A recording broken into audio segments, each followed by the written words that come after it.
Okay,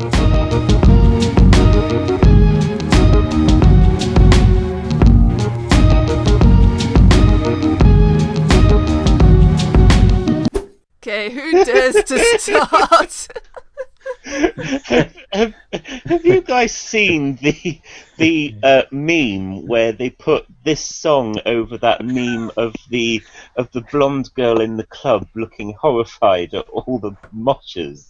No, I haven't. No. No. And it's got the caption, "Casual fans on the night of Eurovision." Oh, I need to see this. I need to see this. Yeah. I'll have to find it. It's amazing. Oh yeah. Please Send do. it on, John. I think the original clip was this girl is holding a drink in the club and they play Rage Against the Machine or something, and it's just like, what the actual hell is going on? But, God. Oh, that brings back some memories. 10 years ago. 10 years ago this year, I think. Deary me. I'm not too familiar. I'm not too familiar with that clip that you mentioned. But speaking of Rage Against the Machine, I will say that this is a bomb track. I don't imagine many Eurovision fans will get that reference. But anyway, who dares to start with this? Well, as the resident Icelander-phile, I think I should probably start. What do you think? Oh, well, I don't know where to start. I absolutely love this. Ooh. This is so out of the box and bizarre, which just makes me fall in love with it. I've really turned almost a 180 on this, or a 360, because to be fair, going into Songs for Keppnin, I was really rooting for Frederick Omar. I thought his ballad was beautiful, and I was so chuffed that he kept it in Icelandic in the national final. When they got to the final, and I was chuffed to see Hatrið and Frederick to be in the super final. I think it was a great note that the Icelandics are proud of their language, and they want to take that further. So, and they do well when they sing in Icelandic too, because you could just look at Elþjóð Ingi in 2013, at least qualified, and then came 16th, 17th, something like that. So, so at least with this Hatrið, it's so engaging, even if you hate it or even if you absolutely love it, you cannot stop but look at it. And Iceland have really got something here which has got people talking. They're fifth favourite in the odds as we speak, and people are getting behind it.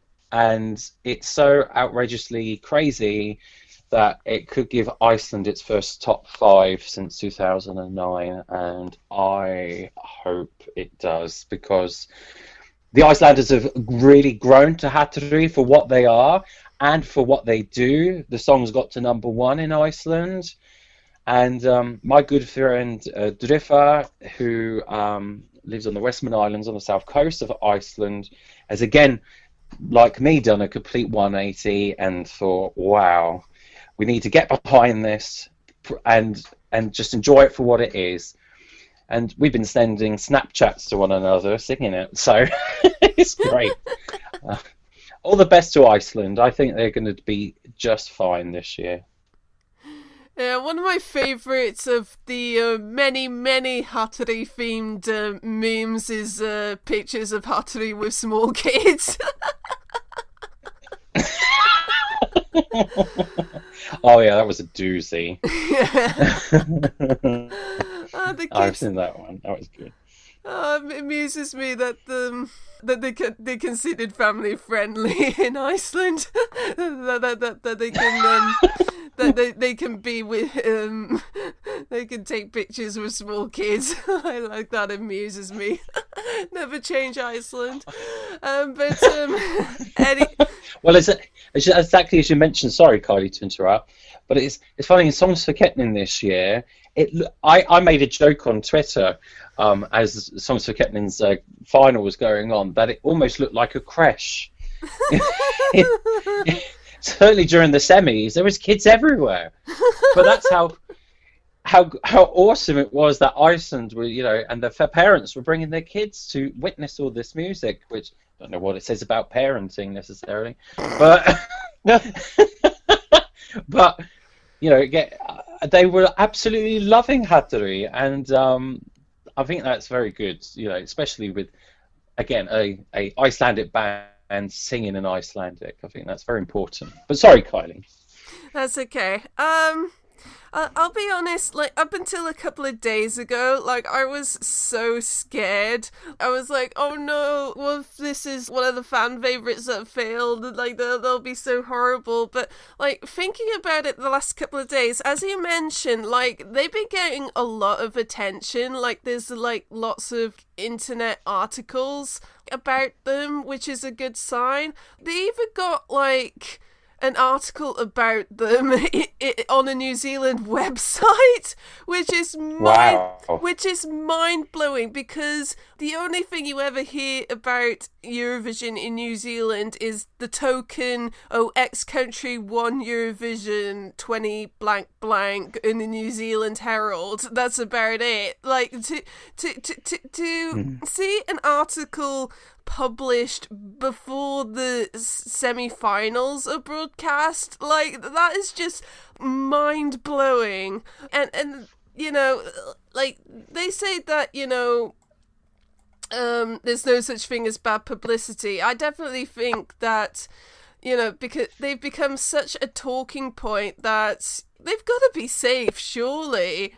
I'm not quite sure how they'll do in the final, but they'll definitely go in that semi-final as possibly the biggest talking point of that semi-final, and that is going to help them big time.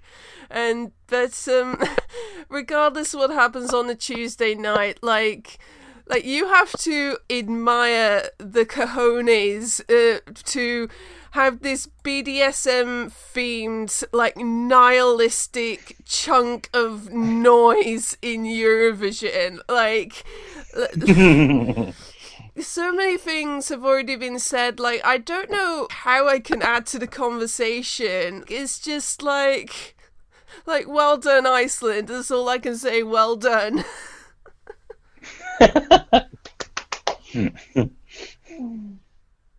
Well, all I can say really is that I have now seen Hatrið live. They were at Eurovision last night, obviously, and I don't think I will ever be the same again. Could only imagine. It's worth pointing out, actually, on a similar note, that I think 3, maybe 4 countries last night got absolutely massive cheers. Netherlands, obviously. Another country beginning with N that I don't know if I'm allowed to mention. And Iceland got a massive roar from the audience. Ooh, as did another song from this half of semi-1, which we'll review later, but I don't know if you can guess which one that is. Anyway, that'll be interesting. Yes. Yeah, the final would be a much sadder place without Hatrið in it. Yeah. Agreed. Do you think there's a possibility that it could do a Ukraine 2016? Oh, don't get me too excited.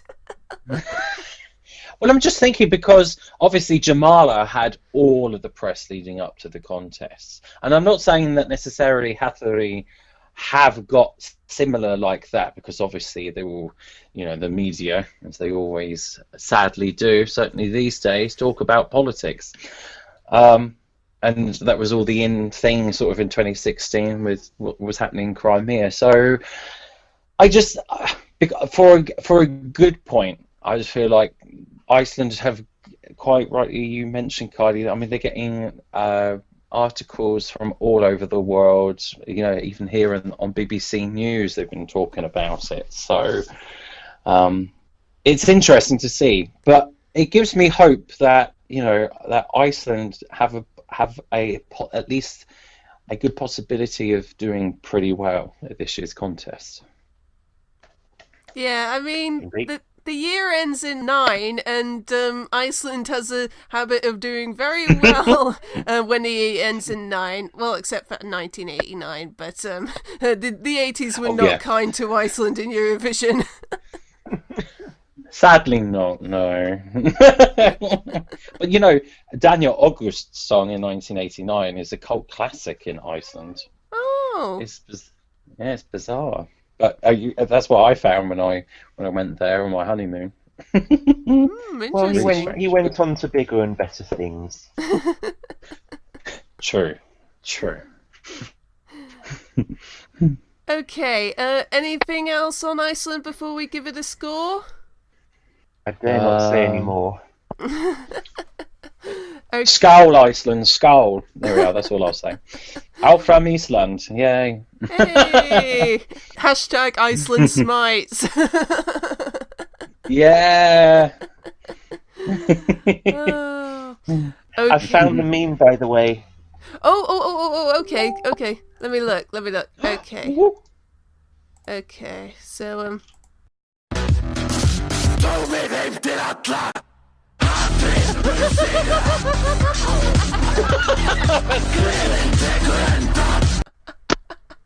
Oh, that reminds me. I mentioned earlier that I was playing all the songs to my non-fan friend of mine, and like it wasn't quite as extreme as the blonde girl at the party, but some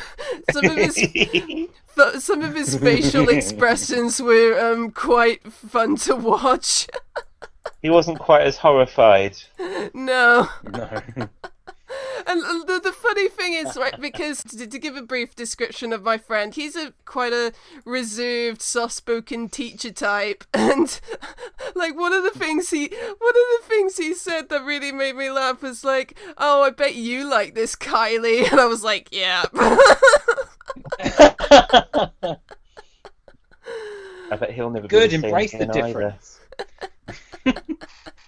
Yeah, I'm not sure he'll be quite the same. After that, yeah. Okay, so let's give Iceland a score. I hand on heart, I can't give it a score other than 5. Ooh. It's gonna have to be a 4 from me, I'm afraid. Ooh. Ooh. Well, Ciaran gives this 5 points. Ooh, and the public give it a 4 out of 5. Oh! Wonderful.